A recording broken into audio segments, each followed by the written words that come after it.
Hey guys, Mr. Adamson here. Today for another Science 24 lesson, we are going to be talking about extracting fossil fuels. Previous lesson we had talked about what specifically fossil fuels are. Now the first thing, mining coal, one of the first fossil fuels we talked about, can be done a couple of ways. So due to the formation of coal, it is mined in two specific ways. The first one is coal quarries. And these are open pit mines where they extract the coal from the surface. Now these are very devastating to the environment. Coal quarries require large amounts of land that they have to dig down. They have to be able to access the coal, so it's giant holes in the ground. You're really uprooting a lot of the vegetation there. I mean, when they're done with the quarry, they do fill it back in. They do try to replant the vegetation, but in the time during that they are digging for the coal, there is a big disturbance to the environment in that area. The next one is underground mines, and these are where tunnels are dug and the coal is extracted using conveyor belts all the way to take the coal to the surface. Now, oil deposits. Today, crude oil is the world's most important source of energy, and because of its abundance, Alberta is a major oil producing area. And if you can look here, especially in the red, this is where you can see the oil sands deposit of our picture right here. And then around the Lloydminster area, you have the heavy oil deposits. Now, the first oil deposits in Alberta were kind of found in this area over here. And there are other oil deposits around different areas, you know, all over the province. You see pump jacks all over the place. But these here in the red and in the dark red here are the major oil deposits within Alberta right now. And these yellow lines that are going, those are pipelines that are leaving the province to go export the oil to other places. Now this picture here shows the comparative oil reserves in the whole world. And so we can see that Alberta has quite a bit of the world's oil. Now the biggest oil producer is Saudi Arabia, and I'm not sure if you guys have relatives that go over to Saudi Arabia to deal with oil jobs, but I mean it's a large oil producing country. Venezuela is pretty huge, but I mean you really look at Alberta here compared to the US that's only producing 21 barrels, and this is billions of barrels compared to Alberta is doing 170. So we have quite a bit. Now an interesting one is Iraq and Iran, and they talk about the wars and the military efforts that are going on in those countries. And because of the oil that they produced, that is a really big reason that the Western world and Eastern world is taking notice, because a large proportion of oil is coming from these two countries right here. Now, searching for oil and natural gas. Now, oil is found in microscopic pores between the particles that make up rock. Changes in the Earth's crust cause great amounts of pressure that force the tiny droplets into porous rock called reservoir rock. So reservoir rock. Now, further movements of the Earth's crust helps to trap the oil and natural gas in sections of reservoir rock that are located between layers of impermeable rock. Now, reservoir rock is where the oil is located and natural gas is located. It's very permeable, meaning it can float in it. Impermeable rock is solid rock, nothing's getting through it. Now, geologists use a number of technologies to determine the location of potential oil and natural gas reserves, such as using a seismic survey. Now, seismic surveys send shock waves from compressed air guns, thumper trucks, or explosives through the layers of the Earth's crust.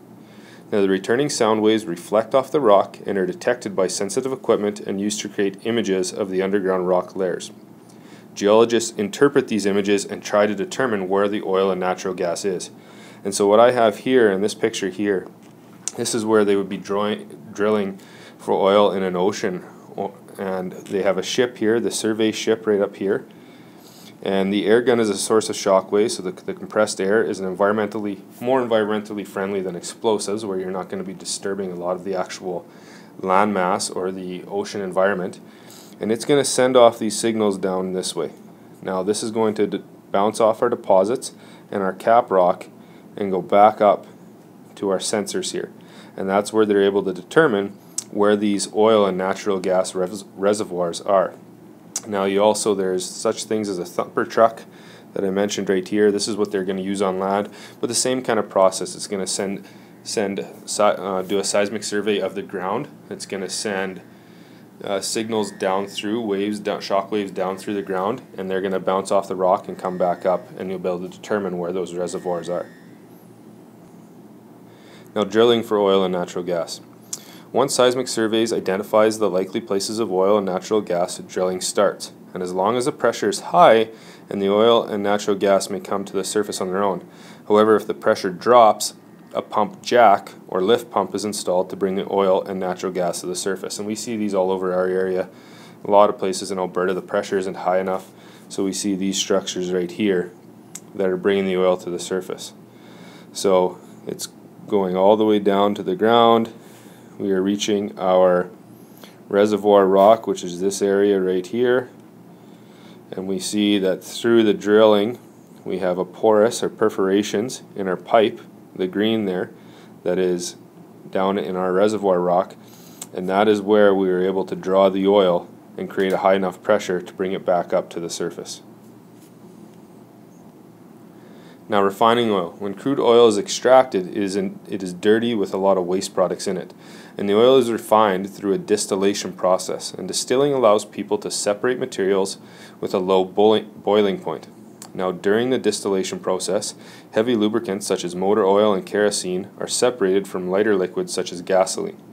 So we can see here, we'll have this is a simplified drawing of a distillation process. But we can see here, through the boiling process and the separation of these liquids and gases, we have the gasoline vapors going out the top. We have kerosene coming out here, diesel fuel here, medium weight gas oil in this area, okay, heavy oil here. And so they're separating due to that boiling, and that's an easy way to get them. And now you can see, like naphtha, that is what we actually use for gasoline. Kerosene, what they use for jet fuel. Diesel fuel in trucks. The heavy oil can be used for other vehicle motors.